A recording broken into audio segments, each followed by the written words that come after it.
नमस्कार दोस्तों। 11 फेब 1979 ऐसा क्या होता है ईरान में कि उसकी तस्वीर ही बदल जाती है।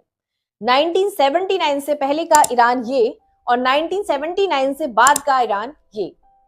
तो बात कुछ ऐसी है कि 1925 में ईरान में पहलवी राजवंश का शासन था, जिसके शासक थे Mohammad Reza Pahlavi. Middle East में और ईरान में तेल के भंडारों की खोज होती है। तेल के भंडारों की खोज के कारण अमेरिका, ब्रिटेन और रूस की दिलचस्पी ईरान में बढ़ जाती है। वह ईरान को गुलाम तो नहीं बनाना चाहते, किंतु ईरान के तेल के भंडारों से व्यापार का मुनाफा कमाना चाहते थे। किंतु सेकेंड वर्ल्ड वॉर के दौरान ईरान का झुकाव जर्मनी की तरफ होता है। ब्रिटेन और रूस नहीं चाहते कि ईरान जर्मनी की तरफ जाए, क्योंकि मित्र राष्ट्र सेकेंड वर्ल्ड वॉर में ईरान का प्रयोग जर्मनी के खिलाफ करना चाहते थे। साथ ही ब्रिटेन को यह डर भी था कि अगर ईरान जर्मनी के खेमे में चला जाएगा तो ब्रिटेन से उसके कच्चे तेल के भंडार उसके हाथ से निकल जाएंगे।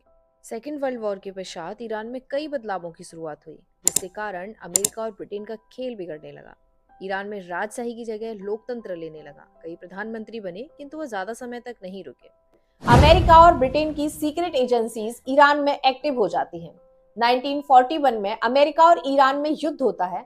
अमेरिका ईरान के राजवंश के शासक मोहम्मद रजा पहलवी को गद्दी से हटाकर मोहम्मद शाह पहलवी को गद्दी पर बिठाते हैं। ईरान की जनता अमेरिका और ब्रिटेन के हस्तक्षेप से तंग आकर सड़कों पर उतर आती है और शाह के खिलाफ प्रदर्शन करती है।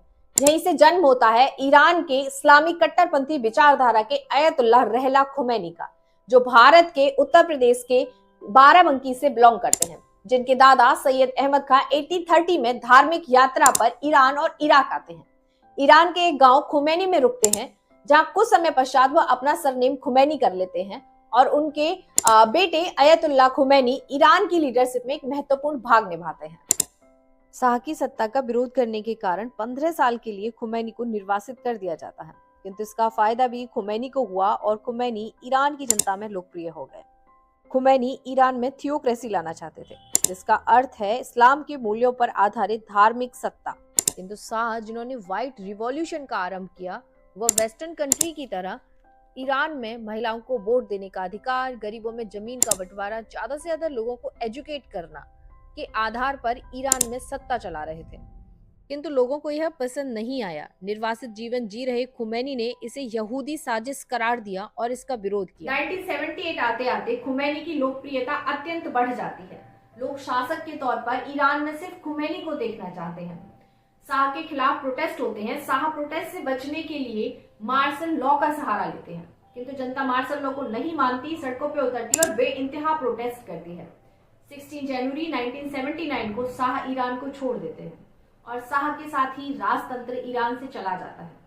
12 फेब 1979 को खुमैनी ईरान वापस लौटते हैं। अप्रैल में जनमत संग्रह कराया जाता है। जनता शरीयत लॉ के अंदर काम करती है। सोशली, पॉलिटिकली और रिलीजियसली ईरान पूरे तरीके से इस्लाम में तब्दील हो जाता है। ईरान एक ऐसा देश जो शाह के टाइम पीरियड में वेस्टर्न कल्चर को फॉलो करता था और खुमैनी के टाइम पीरियड में इस्लामीकरण में तब्दील हो गया।